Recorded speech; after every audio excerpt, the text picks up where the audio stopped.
வெண்டைக்காய் புளிக்குழம்பு நம்ம செய்ய போகிறோம் அப்படிங்கிறத பார்க்கலாம். எண்ணெய் ஊற்றிக்குங்க. வரமிளகாய், சீரகம், மல்லி, கடலைப்பருப்பு,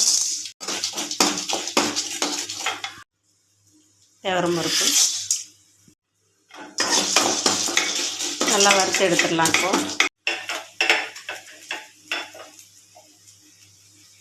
தேங்காய்,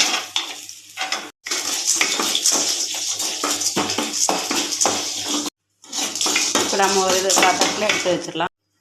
நம்ம வெண்டைக்காயை வறுத்து எடுத்துடலாம். அதுக்கு எண்ணெய் ஊற்றி வச்சுக்கிறோம்.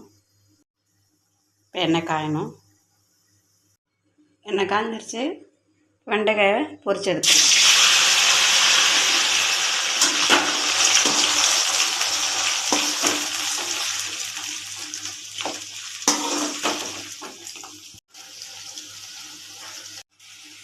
வெண்டைக்காய் பொரிஞ்சு வந்துருச்சு பாருங்கள்.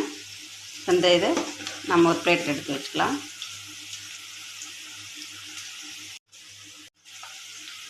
எண்ணெய் காய்ஞ்சிருச்சு. எண்ணெய் ஊற்றி வச்சோம். அடுத்தது கடுகு, வெந்தயம், வெங்காயம். வெங்காயம் நல்லா வதங்கணும்.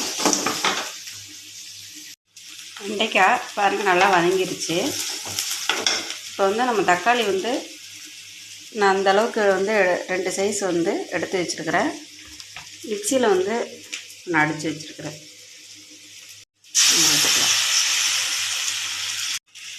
பச்சை வாசனை போகிற அளவுக்கு நம்ம இப்போ இதை வதக்கலாம். நான் கல் உப்பு போடுறேன். நீங்கள் உங்களுக்கு தேவைங்கிறத தூள் உப்பு கூட போட்டுக்கலாம். மஞ்சத்தூள், சாம்பார் தூள். இப்போ பச்சை வாசனை போகிற அளவுக்கு நம்ம வதக்கலாம். இப்போ நம்ம இதை அரைச்சி எடுத்துக்கலாம். நம்ம ஏற்கனவே இதை வறுத்து எடுத்து வச்சுருக்குறோம். இப்போ நாம் ஒரு மிக்சி ஜாரில் இப்போ அரைச்சி எடுத்துக்கலாம். இப்போ பாருங்கள், நம்ம அரைச்சி எடுத்துக்கலாம். அரைச்சி எடுத்தாச்சு. இப்போ அரைச்சி எடுத்து வச்ச மசாலாவை இதில் போட்டிருக்கேன். இப்போ பச்சை வாசனை போகிற அளவுக்கு நம்ம இதை வதக்கலாம். வெண்டைக்காய் புளிக்குழம்பு நம்ம இது மாதிரி செஞ்சு பாருங்கள். சூப்பராக இருக்கும். ஒரு முறை செஞ்சு பாருங்கள். பச்சை வாசனையெல்லாம் இப்போ போயிடுச்சு. நம்ம தண்ணி ஊற்றிக்கலாம்.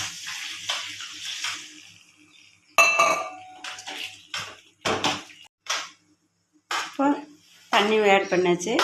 நம்ம கொதி வரணும். கொதி வந்ததுக்கப்புறம் நம்ம வெண்டைக்காயை போடலாம். நம்ம ஏற்கனவே எண்ணெயில் பொரித்து வச்சுருக்கனால இப்போ எண்ணெயில் நம்ம வதக்கலை. கொதி வரட்டு வெயிட் பண்ணுவோம். இப்போ புளி கரைசல் நம்ம இதில் ஊற்றிக்கலாம். கொதி வந்துருச்சு. புளி கரைசல் ஊற்றிக்கலாம்.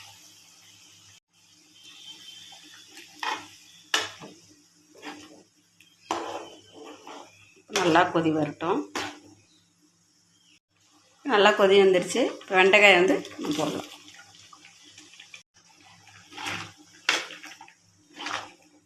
இப்போ வெண்டைக்காய் நம்ம எண்ணெயில் பொரித்து எடுத்துருக்கிறதுனால 5 நிமிஷத்தில் அது வெந்துடும்.